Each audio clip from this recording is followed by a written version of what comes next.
Hi guys, I'm Shmee. Hello, welcome back to the channel and welcome today to what is basically a day in my life. A day, or maybe we could say 36 hours, looking after and managing the logistics behind the scenes to move the cars around, to manage them all, to look after them all and to get them to the events that you see them at. So I'm currently lucky enough to own 8 different cars. They are split at the moment between 4 different locations. Today we're going to be setting off from here in the garage in Frankfurt, taking the red Focus RS to go all the way back to London, leaving the Lusso here for the upcoming Where's Shmee tour. The Heritage RS is going to be hanging around as well. Along the way, we need to stop off at the Nurburgring to check on the GT and get it ready to be loaded up to be taken back. When I get back to London, we're going to head into the storage where the Senna, the 675 LT Spider and the Vantage GT8 have already been taken back from the various events that they were at, and then we're going to take the AMG GTR out for a drive, make sure the battery doesn't go flat, and finally pick up the Vantage GT8. It's going to be making a lot of noise later on as we get ready for an adventure with that coming very, very soon. It's basically a bit of an errand day, very much first world problems, I do confess, but there's a lot of work behind the scenes to set everything up that you see in the videos. So let's get started then and get this journey underway. I seem to have chosen to start off today at the same time that most of my neighbours are coming back from work, but we're going to get this journey started, taking us through to tomorrow evening. Now, the unusual thing here in the garage is to have both of the Focus RSs in the same place at the same time. Normally, one of them might be over in London, while the other was here in Germany, or vice versa, but not very frequently together. The other unusual situation is actually that between the 3 cars we have here, those are basically my 3 practical cars. And yes, despite it having a Ferrari badge, I am calling the GTC4Lusso a practical car. It's a shooting brake with a lot of luggage space. And there is actually one other thing that these 3 cars have in common that none of my other cars do, which is that they are all 4-wheel drive, the 3 4-wheel drive cars from the current garage lineup. Now, the logistics over the last few months, getting the cars here, have been beyond crazy. And they started, well, at the beginning of the year with the Heritage RS. This car came over for a number of outings, going to Bugatti, going to the Geneva Motor Show, taking it into the French Alps to find some pretty deep snow, but that does mean that it is still wearing the winter tyres. Now, the original wheels are mounted with the original summer tyres, but those are in my garage back in London. These are the wheels, the spare ones from the red RS after we changed them, but somehow to swap those over, I'm going to have to get this car back home. Not quite sure how I'm going to do that yet. We'll worry about that in future. These 2 have been having a lot of fun. So over the last few weeks, if you've been following this adventure, it has been absolutely manic. I picked up the Lusso just shy of a month ago, loaded it almost immediately with the red RS, joined also by the Senna, the Ford GT, the 675 LT and the Vantage GT8. We brought all 6 cars over in one truck to Amsterdam, to the motor show, to IAMS, to have them on display. From there, the cars went over to Thornhedge Car Storage, where both the 675 LT and the GT8 have been trucked back to London. I've not actually seen them since, so we'll be reunited with those later on. I drove the Lusso down here to Frankfurt.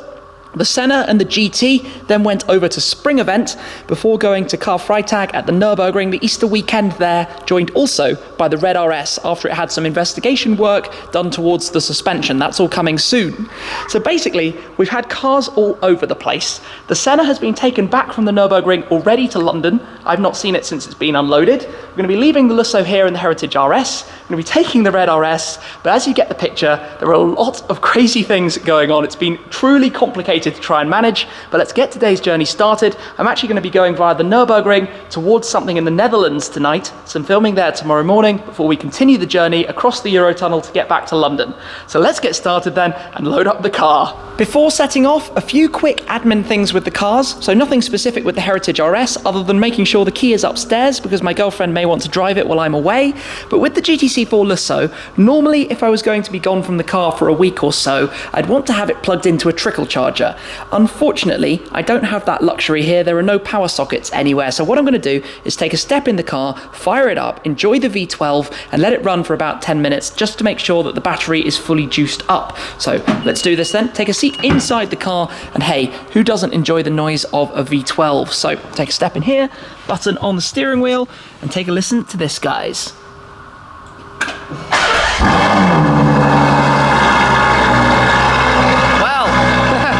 That was a full loud start. If you can even hear me.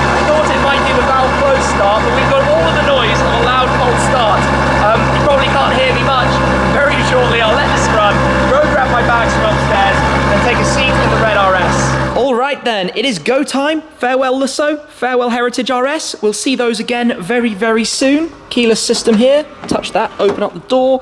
Very delicately position it. Yeah, we're not touching the Lusso. And those door strips illuminated from Car Enhancements UK look very, very nice. So the Red RS has done, well, almost 1,000 miles since the engine upgrades. Bring this into life as well. And like I say, it's about, I think about 500 miles or so, 800 kilometers to get from here back towards London. Fairly self-explanatory drive. We've got the Autobahn, finding a few nice roads at the Nurburgring, checking on the GT before my pit stop, then the Eurotunnel, and then we'll make it back to the UK. The weather today so far has been lovely, and we're straight out of Frankfurt onto de-restricted Autobahns. But the clouds ahead and the forecast for the Nurburgring are not so good. Now, this engine has been run in now. We've got just shy of 500 horsepower, as I'm sure you know from some of the other videos. We've got de-restricted Autobahns, which mean we can experience a bit of this now in a very different driving environment to the Nurburgring itself. I had quite a lot of traffic actually driving from the ring back towards Frankfurt. Then when we're at the ring, I'm just hoping that the rain is going to stay away. The forecast is that it's going to be pretty grim this evening. Just down to 4th gear, experience some of the power, watch the numbers rise, up to 5th gear. I guess, to be completely honest, I thought 500 horsepower might be a little bit more, just a touch more. I'm not saying that it's not a fast car, but I get a little bit of my perspective skewed by driving in the likes of the Senna and the GT, or even the Lusso and the 675, all really, really fast cars. The bangs, though, that you hear out of the back when I lift off are so good. But yeah, it does look pretty busy ahead of me, so I doubt this is going to be the drive that I want. In any case though, I've got a fairly long drive ahead of me, so you never know whether it's going to open up again later on. This is where, as you can see from the view in front of me, if it was open, this would be absolutely heavenly to just open it up. You've got the downhill to build up some speed, and then a very long open stretch, although sadly, as you can see, there is quite a lot of traffic in front of me, so today that is not going to happen. Just kind of sitting behind some people in the left lane and wishing we were going just a touch faster. Knocking off some time to along the Autobahns to get to Nurburg though, so that must be due to traffic thinning as well as going reasonably quickly. But those clouds ahead are looking pretty grey, which is not what I wanted at all right now. Hey look, by complete coincidence, I find myself behind a sapphire blue 911 991.2 GT3, just like I used to have, except, yeah, he's probably worrying about this slight rainfall that we've got a little bit more than I am. Very nearly at the exit from the Autobahn to head towards the Nürburgring, you have a few countryside roads to twist and wind before you get there. But speaking to the guys at Apex, where I'm heading, apparently the rain thunderstorms have hit.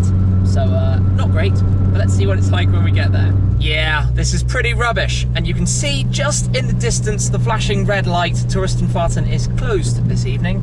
I'm not hugely surprised, although it's not necessarily as torrentially wet as I thought it might be, and I had, in the back of my mind, hoped we might be able to, as part of this errand run, just throw a lap of the ring in either this or the GT, but that's not going to be happening with the track closed.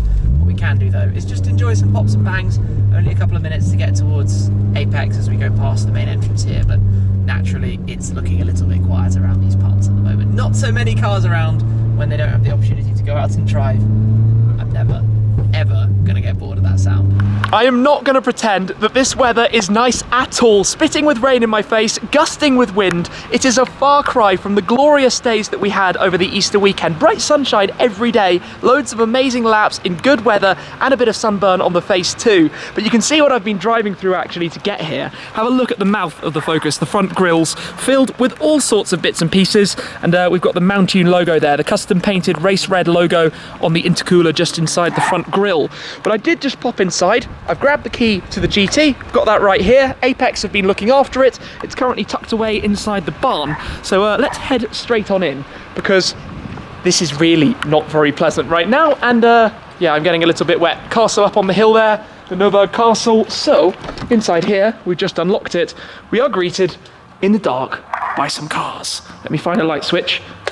Bump, there we go. 600 LT, Apex Taxi, 720S, Pista, and my Ford GT tucked in at the end. At the moment, it sounds like the weather outside might be subsiding slightly, but I don't trust it one bit, so I'm rather pleased to be in the warmth of the barn, where I've got something now to show you guys. So I have very delicately placed my phone onto the rear wing of the GT, and don't worry, I'm not going to be scratching it. The entirety of this car is covered in Topaz PPF, so no damage will be done. But that's to show you this, the Ultimate Drives app. Now, the Ultimate Drives app is all about discovering some of the greatest driving roads around the world. So on the front page here, you have some recommendations, but we're also working with Ultimate Drives, and you can see, for example, here the Shmee 150 profile, where we've preloaded some of my favorite driving roads that you might have seen in videos on the channel before with different cars and different places that I've been. But you can also discover new roads. So for example, if we load up the map, we can see the whole of Europe, but let's zoom it in to Nurburg, where we are right now, and just pinch that out.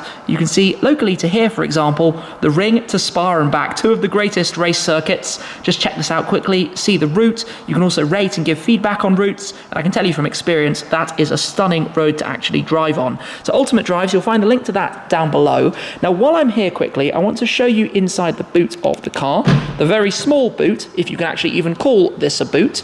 You lift this open, inside here, that is it. You can just about fit maybe your laptop bag, you've got the first aid kit and some tools, some documents. Normally I keep the trickle charger back there, and it's also quite a hard thing to actually close. But to everyone asking why I don't take this on a long road trip, well, there isn't anywhere really to put your stuff. But it is going to be heading out for parts of the Where's Shmee tour, joined by the Lusso. So more on that very soon.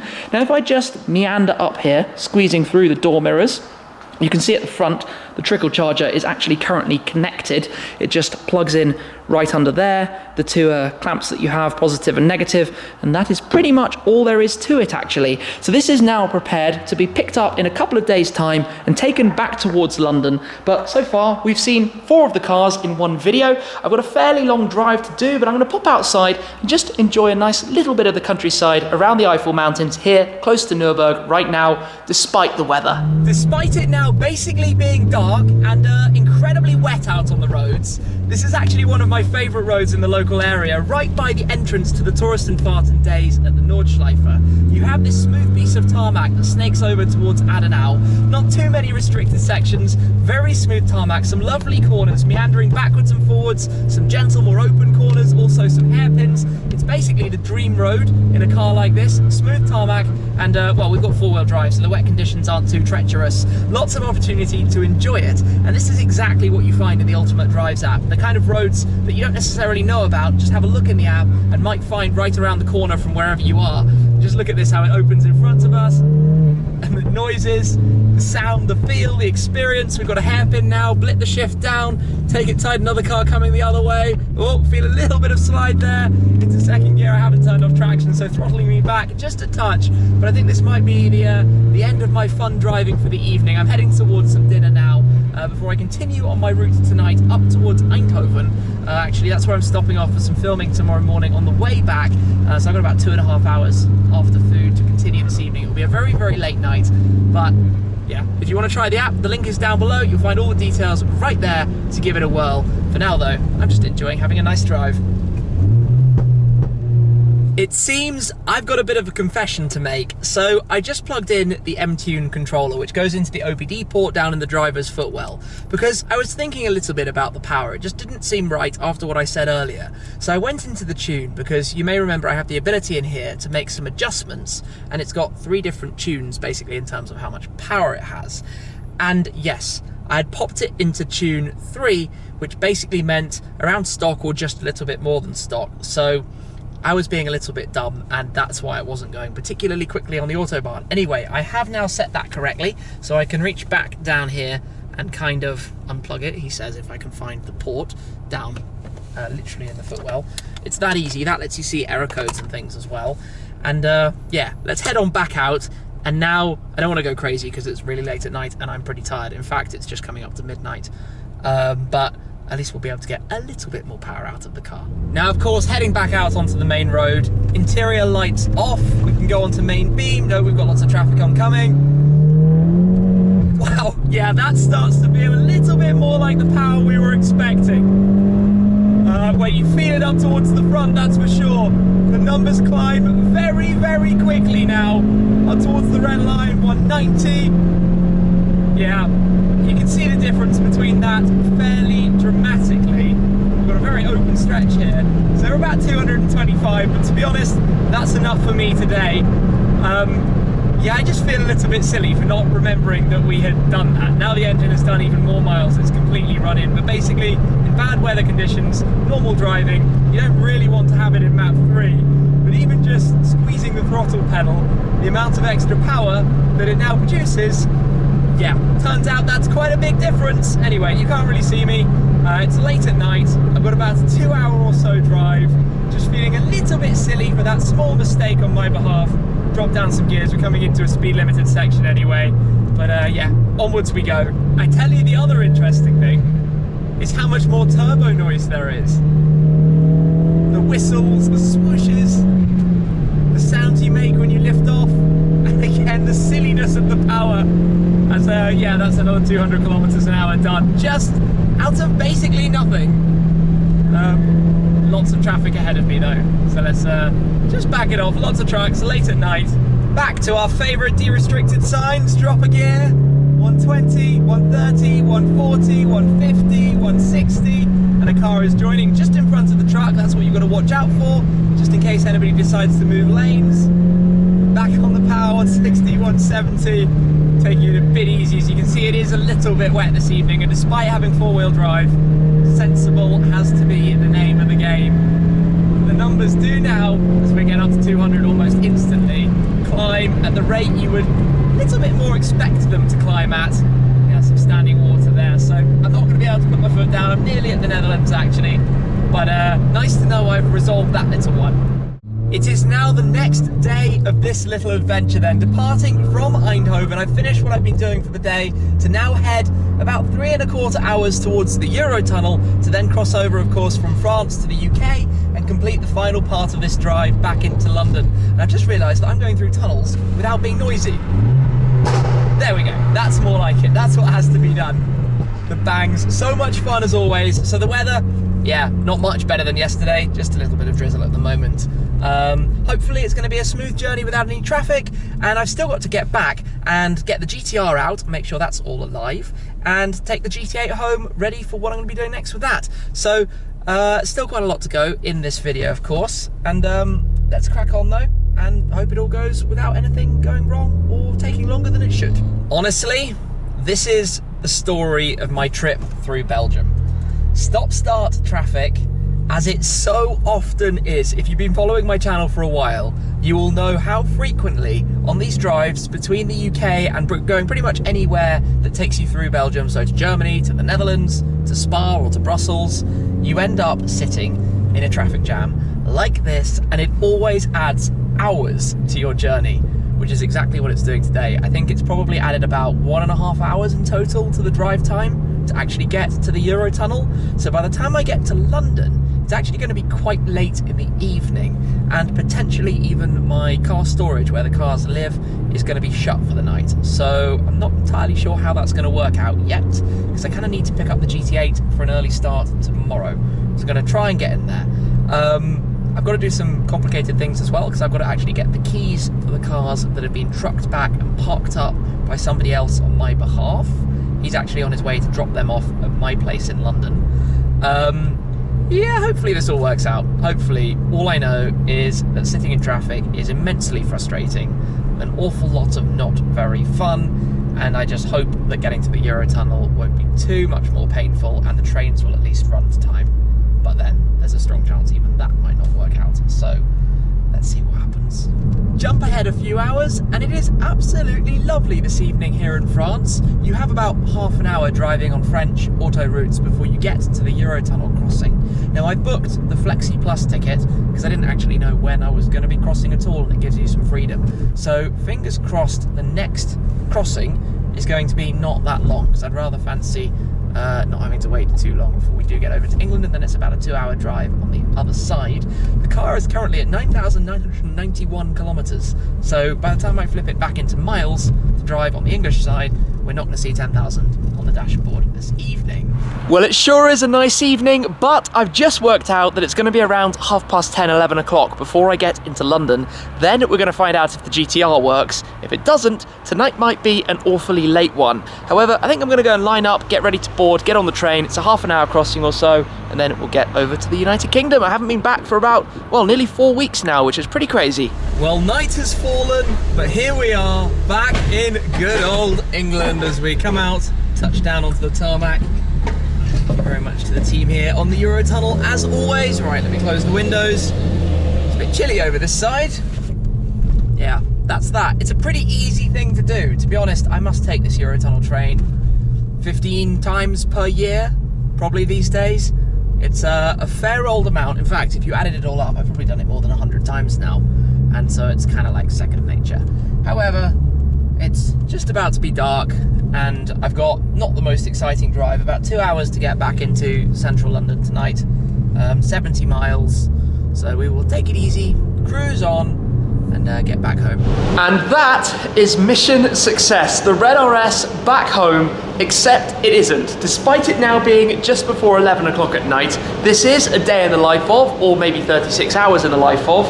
So I'm gonna head upstairs, take my luggage up, then get the keys to go grab the AMG GTR, to go over to storage, to then get the GT8. The night doesn't end here, and tomorrow morning I'm actually up and out the door before about 9 o'clock as well. So I feel like this might be quite a late one, but let's crack on, leave the car for now. It's got about 6,300 miles on it, done over, I think over 1,200 now since the engine upgrades were done. It's handled and done the job absolutely perfectly, lots of fun, more to come though with the Red RS very soon. For now, let's get cracking, let's head up. Right then, this is where it gets interesting. So the GTR is parked here in the garage. I've been upstairs, I've got the key. Now part of me says it's a Mercedes. Of course it's going to be fine, it's going to start instantly. The other part of me very well knows that had I left the Ferrari or either of the McLarens here, for example, by this amount of time, just under 4 weeks, nearly a month, they would be completely flat. There is no chance the batteries would have any life in them. So let's do this together and find out if the GTR is going to have managed to last this long. So the first test, will it unlock? Yep, that worked as per normal. I know I shouldn't be quite so paranoid. It's late and I'm tired, but let's find out if this is going to kick into life. So a quick press of the ignition. Okay, that's woken up. Second press to turn on the actual ignition. You just get the power at first. So, foot on the brake. Let's see, is this going to work? Instantly, that actually instantly came into life. That was the last thing I was expecting. There wasn't even any stutter or thought about it. It just went click, here we go, away we go. That's why a car like this, to be honest, is brilliant, because you can rely on it, you can depend on it, where some of the more hand-built cars, we could say, the more bespoke cars, they wouldn't necessarily be able to do that. So, very impressed there. Let me just grab my bag, I left it outside, and set on over to the storage.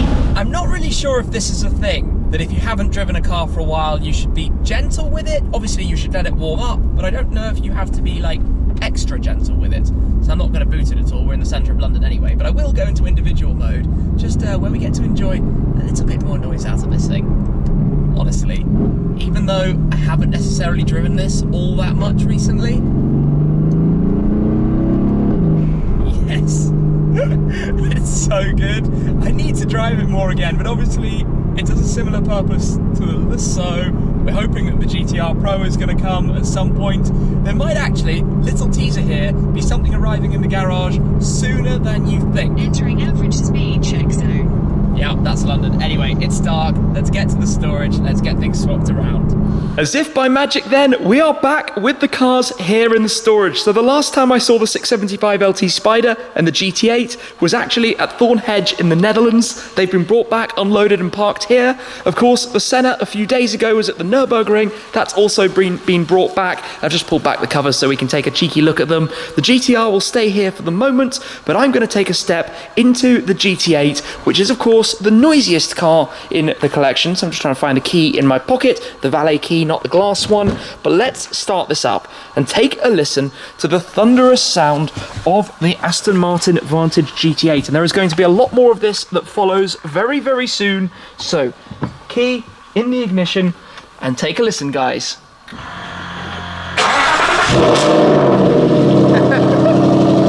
Honestly, that never, ever, ever gets boring. So, let it warm up for a moment and then we'll head on out.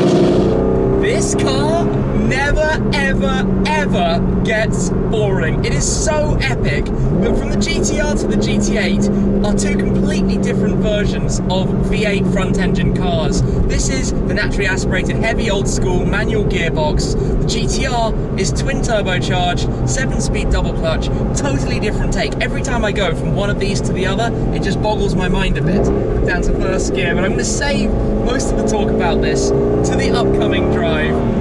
For now though, let me just get home. I am absolutely exhausted. Let's get to the end of the night. Same, but different. Swapping from the GTR to the GT8. But as you can probably tell, I am absolutely shattered. Completely and totally exhausted.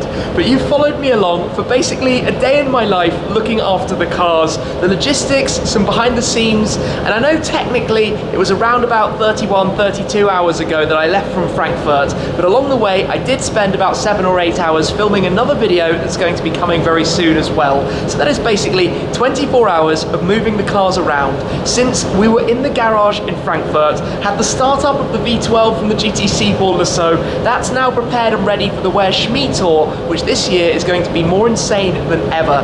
The Heritage RS will stay in Germany until at some point maybe I swap it back around with the red one, and then obviously have to sort out the summer tyres back on it at some point as well. Then we stopped off at Apex to check up on the GT, which is very soon going to be trucked back to London, drove the red RS all the way back via the Eurotunnel, then got here, the AMG GTR started itself up perfectly first go. That was very much a relief for me.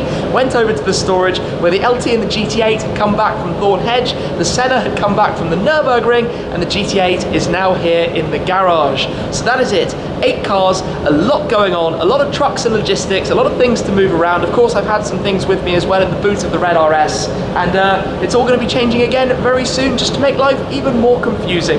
So I hope you've enjoyed a little look at what goes in behind the scenes to make all of this happen for the videos here on the Shmee 150 channel. For now though, I need a rest, so I'm going to catch up with you guys again very soon. Cheers!